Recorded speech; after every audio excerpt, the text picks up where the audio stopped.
বিসমিল্লাহির রহমানির রহিম। প্রিয় দেশবাসী, সকলকেই আমার সালাম, আসসালামু আলাইকুম। সম্মানিত শ্রীপুর উপজেলা সহ সারা বাংলাদেশের জাতীয়তাবাদী দল বিএনপির সকল নেতৃবৃন্দদেরকে আমার পক্ষ থেকে আন্তরিক শুভেচ্ছা ও অভিনন্দন জানিয়ে লাইভ শুরু করছি। লাইভের 9টা 30 মিনিটে শুরু হওয়ার কথা ছিল, অত্যন্ত দুঃখিত 10 মিনিট লেট করে ফেলেছি, সেই জন্য সকলের কাছে ক্ষমা প্রার্থনা করছি।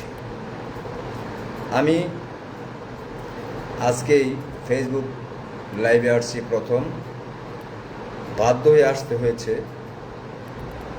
আমি প্রথমেই স্মরণ করছি শহীদ প্রেসিডেন্ট জিয়াউর রহমানকে,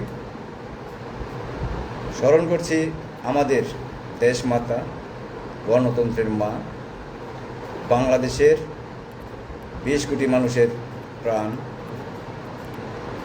আমাদের নেত্রী মরহুমা খালেদা জিয়াকে।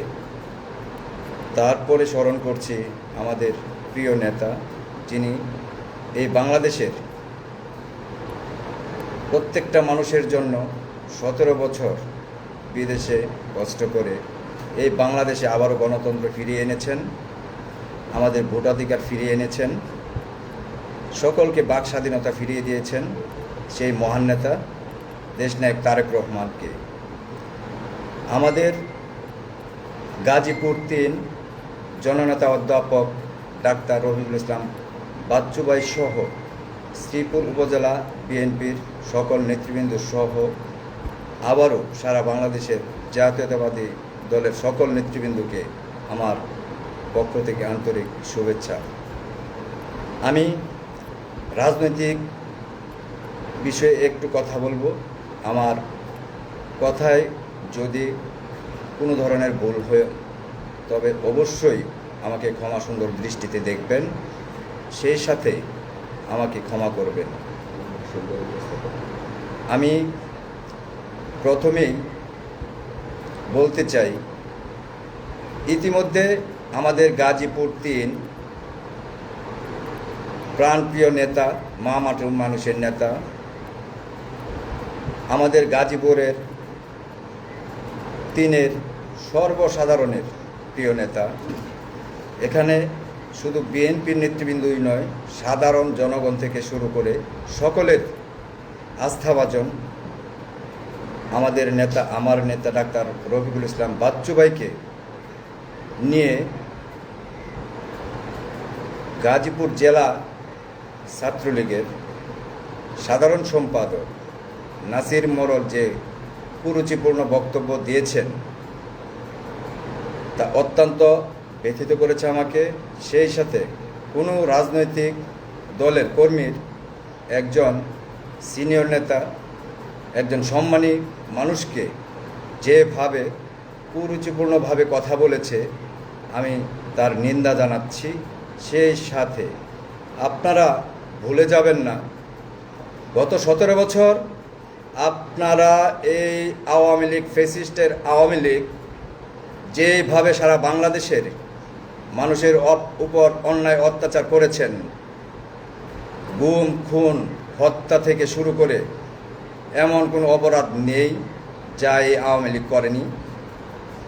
আপনার কি করে এত বড় দুঃসাহস হয়েছে, যারা আপনারা 17 বছর এত নির্যাতন করার পরেও আমাদের জাতীয়তাবাদী দল বিএনপি ক্ষমতায় এসেছে মাত্র 5 মাস, আর আপনারা 17 বছর এই বাংলাদেশের জনগণের বাক স্বাধীনতা নিয়ে খেলেছেন, মানুষের স্বাধীনতা নিয়ে খেলেছেন, মানুষকে অত্যাচার করেছেন, নির্যাতন করেছেন।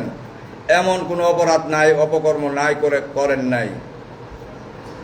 আওয়ামী লীগের চরিত্র আর বিএনপির চরিত্র যদি এক হইতো, তো এই 5 মাসের মধ্যে গত আপনাদের আওয়ামী লীগের সাধারণ সম্পাদক ওবায়দুল কাদের, যাকে উল্টা কাদির বলে ডাকতো, সেই নেতা একটা বক্তব্য দিয়েছিল, যদি বিএনপি কোনোভাবে ক্ষমতায় আসে একদিনে 3 লক্ষ মানুষকে খুন করবে বিএনপি। প্রিয় আওয়ামী লীগ ভাইয়েরা, আপনাদের এই উল্লাহ কাদির সাহেব যে কথা বলেছিল তা কি বিএনপি করেছে? বিএনপির ধারায় আজও পর্যন্ত আওয়ামী লীগের কোনো নেতার, কোনো কর্মীর উপর কেউ আক্রমণ করেছে কি? অবশ্যই বাংলাদেশে কোনো জায়গায় করেনি। এখানেই আওয়ামী লীগ এবং বিএনপির পার্থক্য। বিএনপি গণমানুষের দল, বিএনপি সুশৃঙ্খল দল, বিএনপির নেতাকর্মী সুশৃঙ্খল ভদ্র, তারা উশৃঙ্খলতা পছন্দ করে না। যদি উশৃঙ্খলতা পছন্দ করত, আপনাদের যেই অন্যায় অপরাধ করেছিলেন সেই 5 তারিখের পরে আপনারা ঘরে থাকতে পারতেন কি? আপনারা অবশ্যই থাকতে পারতেন না। এত বড় দুঃসাহস কি করে হলো আপনার? দুঃসাহস তো হবেই। বিএনপি ভদ্রতা দেখিয়েছে, আপনাদের মতো অভদ্রতা দেখালে এই কথা বলার দুঃসাহস আপনার হতো না। শুধু আপনি না, আপনারা যারা বিদেশে বসে বিভিন্ন ধরনের গলাবাজি করতেছেন, ওই সব গলাবাজি করতে পারতেন না। বিএনপি এখন পর্যন্ত ভদ্রতা দেখাচ্ছে। আমি ইতিমধ্যে বলবো, নাসির মোড়ল, তুমি আমাদের নেতার কাছে ক্ষমা চেয়ে নাও। যদি ভদ্রতা বলে কিছু থাকে, একজন সম্মানী ব্যক্তিকে যে কুরুচিপূর্ণ বক্তব্য তুমি দিয়েছ, খুব দ্রুত তুমি এই বক্তব্য প্রত্যাহার করে আমাদের এই প্রিয় নেতার কাছে ক্ষমা প্রার্থনা করো। আমি তোমাদের মতো খারাপ ভাষায় কথা বলতে পারি না। তোমাদের যেরকম রক্ত গরম শরীর, বিএনপির নেতাকর্মীদের কি মনে হয় রক্ত গরম নাই? তাদের শরীরে কি রক্ত হয় না? নাই? তাদের শরীরে কি রক্ত মাংস গড়া দিয়ে তৈরি হয় না শরীর? আমি বিএনপির অন্য নেতৃবৃন্দের কথা বলতে চাই না। এই ফ্যাসিস্ট আওয়ামী লীগ আমার উপর যে নির্যাতন অত্যাচার করেছিল, ওই নির্যাতন অত্যাচারের প্রতিশোধ যদি আমি নিতে চাই, তারা কি এখন পর্যন্ত এলাকায় থাকতে পারত? তারা কি এখন পর্যন্ত বসবাস করত?